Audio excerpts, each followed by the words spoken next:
안녕하세요. 우리 요절을 같이 한번 읽읍시다. 27절 시작. 그때 사람들이 인자가 구름을 타고 능력과 큰 영광으로 오는 것을 보리라. 은혜로우신 아버지 하나님, 이 시간 예배하기 원합니다. 성령 하나님께서 우리와 함께하여 주시옵소서. 감사하고 예수님의 이름으로 기도합니다. 아멘.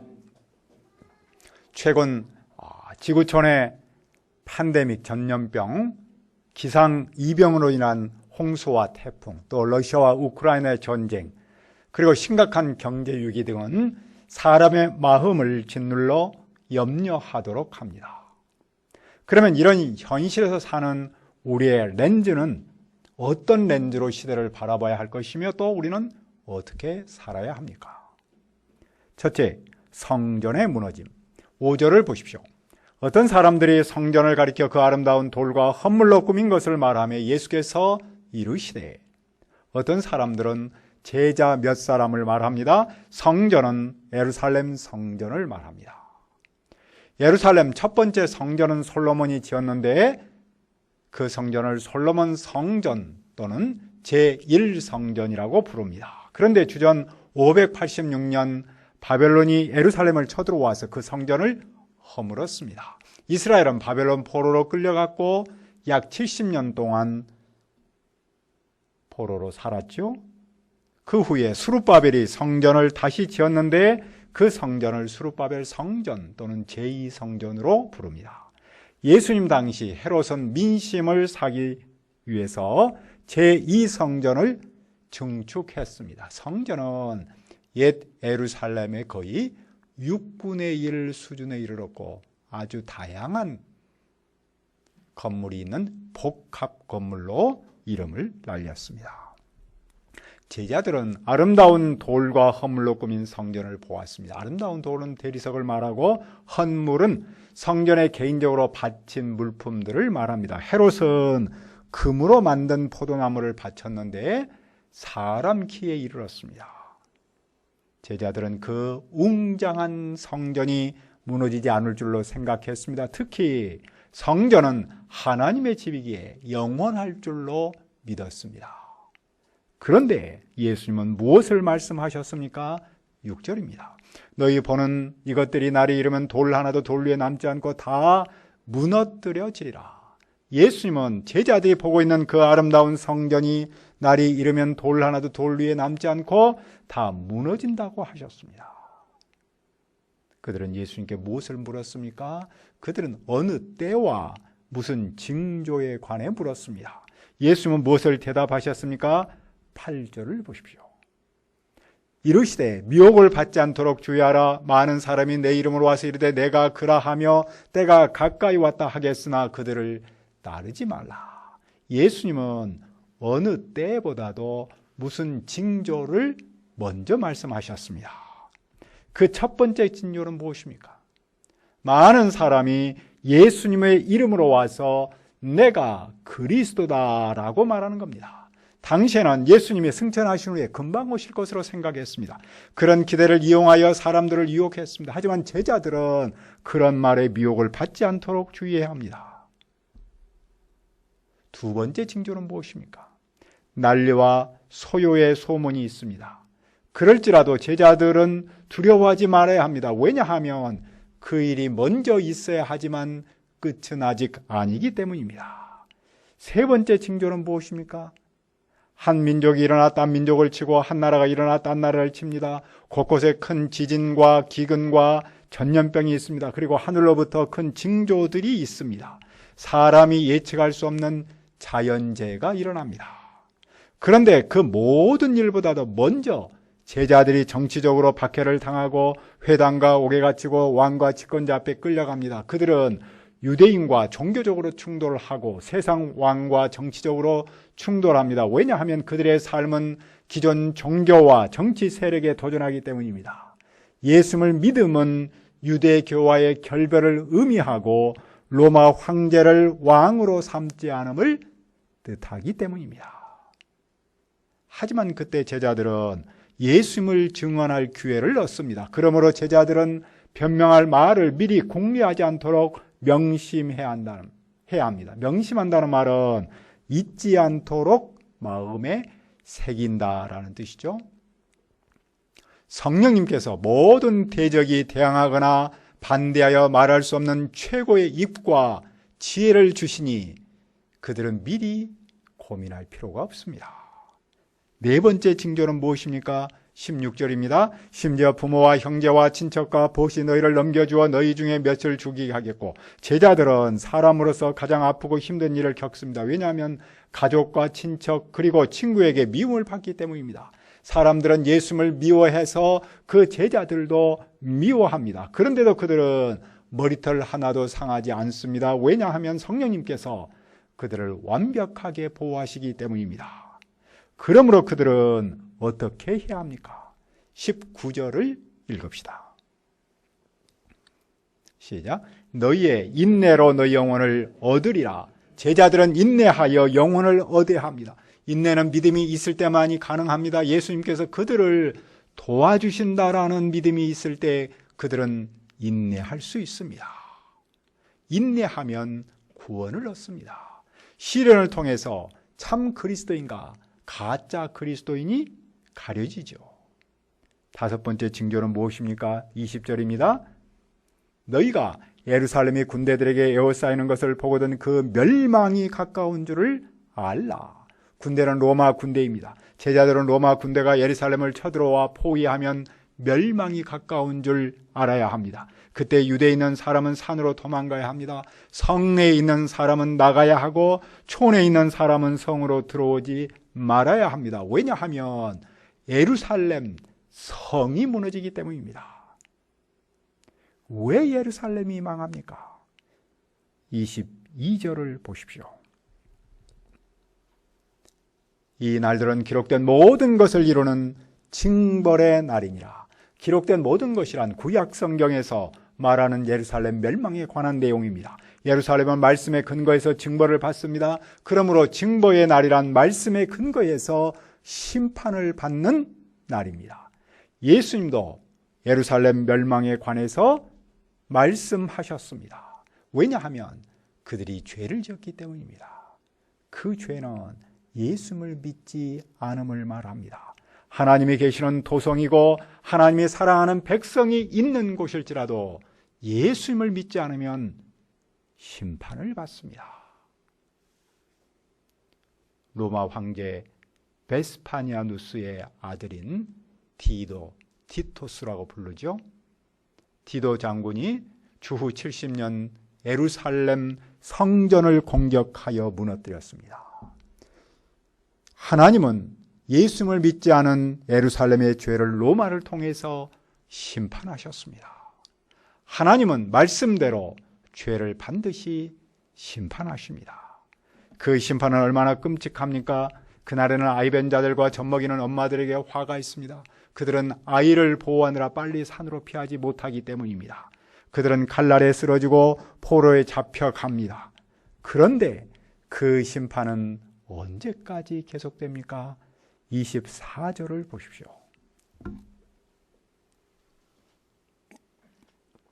그들이 칼날에 죽임을 당하며 모든 이방에 사로잡혀 가겠고 예루살렘은 이방인의 때가 차기까지 이방인들에게 밟히리라.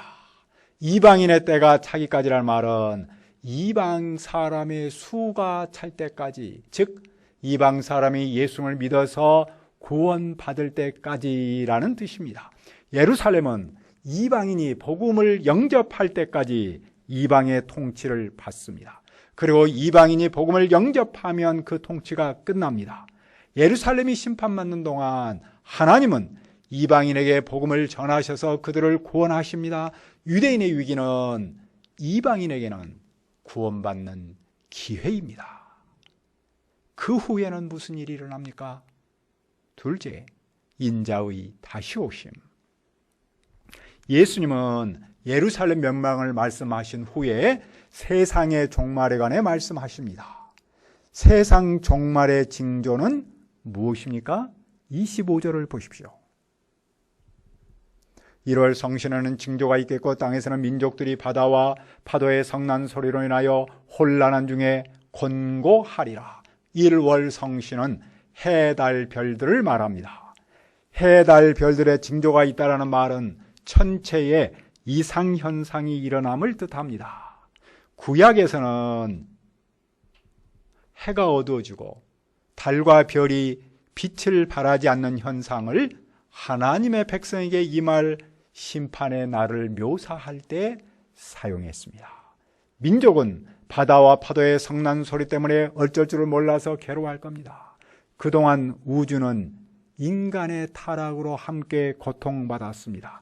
그러므로 인간에게 변화가 일어나면 우주에도 변화가 일어납니다. 온 세계는 피할 수 없는 마지막 심판의 날을 맞을 겁니다. 사람들은 세상에 닥칠 일을 생각하고 무서워 떨다가 기절할 겁니다. 왜냐하면 하늘의 권능들이 흔들리기 때문입니다. 하늘의 권능들은 하늘의 질서를 유지하는 힘들입니다. 그것이 흔들리면 하늘의 질서가 무너짐을 뜻합니다. 우주 안에 대변혁이 일어납니다. 그때 사람들은 누구를 봅니까? 27절을 다시 한번 읽읍시다.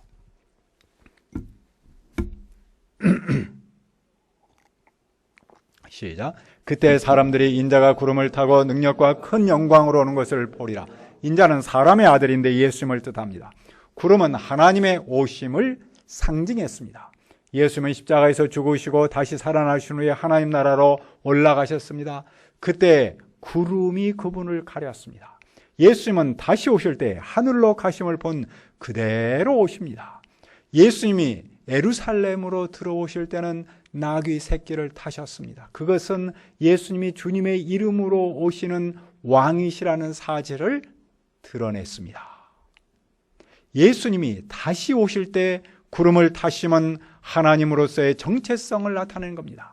하나님은 예수님께 권세와 영광과 나라를 주셨습니다. 민족과 언어가 다른 무백성이 그분을 경배하도록 하셨습니다. 그 권세는 영원한 권세여서 옮겨가지 않고 그 나라는 망하지 않습니다. 그분은 온 세상을 다스리시는 만왕의 왕이십니다. 그때 사람들은 그분을 볼 겁니다. 예수님께서 세상에 처음 오셨을 때는 본 사람도 있고 보지 못한 사람도 많았습니다. 하지만 예수님께서 다시 오실 때는 모두가 그분을 봅니다. 우리는 무엇을 배웁니까? 우리는 세상에서 자칭 그리스도라는 소리에 미혹받지 않아야 합니다. 예나 지금이나 여기에 미혹을 받는 사람이 의외로 많습니다. 성경을 모르기 때문입니다. 성경을 바르게 배우지 않기 때문입니다. 예수님은 분명하게 말씀하셨으니 우리는 자칭 그리스도라는 사람의 말에 미혹받지 않도록 주의합니다. 그리고 우리는 세상에서 일어나는 일로 두려워하지 않아야 합니다. 우리는 심지어 우주의 질서가 흔들릴지라도 다시 오시는 예수님을 봐야 합니다. 인류 역사는 제1차 산업혁명, 제2차 산업혁명, 제3차 산업혁명, 그리고 제4차 산업혁명 시대에 이르렀습니다. 인류 역사는 눈부시게 발전했습니다. 다른 한편으로는 강대국의 패권 다툼의 연장으로 보입니다. 그런 중에 환경 전문가들은 지구촌의 미래를 심각하게 고민하며 인류 파멸을 말하기도 합니다. 우리는 그것을 보통 세상의 역사, 세속사라고 부릅니다. 그러나 우리의 렌즈는 무엇이어야 합니까? 우리의 눈과 마음은 다시 오시는 예수님께로 향해야 합니다. 예수님의 탄생, 고난, 죽음, 부활, 그리고 승천, 더 나아가서 다시 오심, 이것은 성경의 대주제입니다. 다시 말하면 인류 역사는 이 예수님을 중심으로 흘러감을 뜻합니다. 우리는 그것을 구원사역, 구원사라고 부릅니다. 세상은 세속사만 봅니다. 거기에는 생명이 없어서 희망이 없습니다. 하지만 우리는 구원사를 봅니다. 예수님의 태어남에서 시작해서 돌아가심과 다시 오심을 봅니다. 그래서 우리는 구원사라고 합니다. 구원사에는 생명이 있어서 희망이 있습니다. 그 희망이 어떻게 나타납니까? 28절도 읽읍시다. 시작. 이런 일이 되기를 시작하거든 일어나 머리를 들라 너희 속량이 가까웠느니라 하시더라. 이런 일이 시작하면 세상 사람들은 무서워서 고개를 쳐박을 수밖에 없습니다. 하지만 믿음의 사람은 일어나 머리를 들어야 합니다. 왜냐하면 우리의 속량이 가까웠기 때문입니다. 속량은 구원입니다. 사가랴, 시므온, 안나 등은 속량을 소망하며 살았습니다. 우리의 소망 또한 무엇이어야 합니까? 아담의 타락 후 세상은 죄 가운데 있습니다. 세상은 죄로부터 구원받아야 합니다. 많은 사람이 세상이 문제가 아니라 사람이 문제이다라고 말합니다. 우리 사회를 보면 무슨 법이 있는 줄도 모를 만큼 정말로 많은 법이 있습니다. 그런데 세상은 정의가 살아있지 않습니다. 인간미도 없습니다. 제도도 중요하지만 사람이 더 중요합니다. 사람이 변해야, 아니 내가 변해야 세상이 변하고 상대가 변합니다. 사람이 변하려면 속량, 구원받아야 합니다. 왜냐하면 사람은 죄인이기 때문입니다. 죄에서 구원받지 않고서는 세상은 변하지 않습니다. 그런데 예수님께서 오셔서 우리를 속량하셨습니다. 그러므로 우리는 예수님이 다시 오실 때 그분을 볼 수 있습니다. 머리를 둘 수 있습니다. 반면 예수님을 믿지 않는 사람은 예수님을 볼 수 없고 머리를 들 수 없습니다. 그들에게는 심판만 있습니다. 그들에게 그날은 공포의 날입니다. 하지만 우리에게 그날은 구원의 날이요 소망의 날입니다. 그러면 우리는 어떻게 살아야 합니까? 셋째, 깨어있으라. 29절을 보십시오. 이에 비유로 이르시되 무화과 나무와 모든 나무를 보라. 예수님은 비유로 무화과 나무와 모든 나무를 보도록 하십니다. 나무에 싹이 나면 여름이 가까운 줄을 자연스럽게 압니다. 사람은 일반적인 자연현상을 통해서 계절의 변화를 압니다. 이처럼 제자들도 예수님이 말씀하셨던 그런 일이 일어나면 하나님의 나라가 가까이 온 줄을 압니다. 그 일은 이 세대가 지나가기 전에 이루어집니다. 당시 제자들은 이 말씀을 문자적으로 이해하여 자기들이 죽기 전에 예수님이 다시 오실 줄로 여겼습니다. 그러나 베드로는 이렇게 해석했습니다. 사랑하는 자들아, 주께는 하루가 1000년 같고 1000년이 하루 같다는 이 한 가지를 잊지 말라.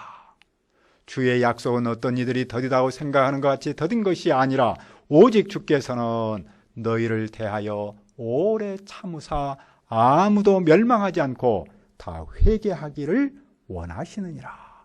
베드로는 날짜보다 주님의 마음을 읽었습니다. 세상의 모든 것은 변하고 모든 것은 없어집니다. 하지만 예수님의 말씀은 없어지지 않습니다. 그분이 하신 모든 말씀은 반드시 이루어집니다. 그러므로 우리는 어떻게 살아야 합니까? 우리는 스스로 조심해야 합니다. 그렇지 않으면 방탕함과 술 취함과 생활의 염려로 마음이 둔해집니다. 그러면 그날이 덫과 같이 임합니다. 그날은 지구에 있는 모든 사람에게 임합니다. 누구에게도 예외가 없습니다. 그러니 모든 사람은 방탕함, 술 취함, 생활의 염려에 짓눌리지 않도록 조심해야 합니다. 그러면 조심하는 삶은 무엇을 말합니까? 36절을 읽읍시다. 시작. 이러므로 너희는 장차올 모든 일을 능히 피하고 인자 앞에 서도록 항상 기도하며 깨어있으라 하시니라.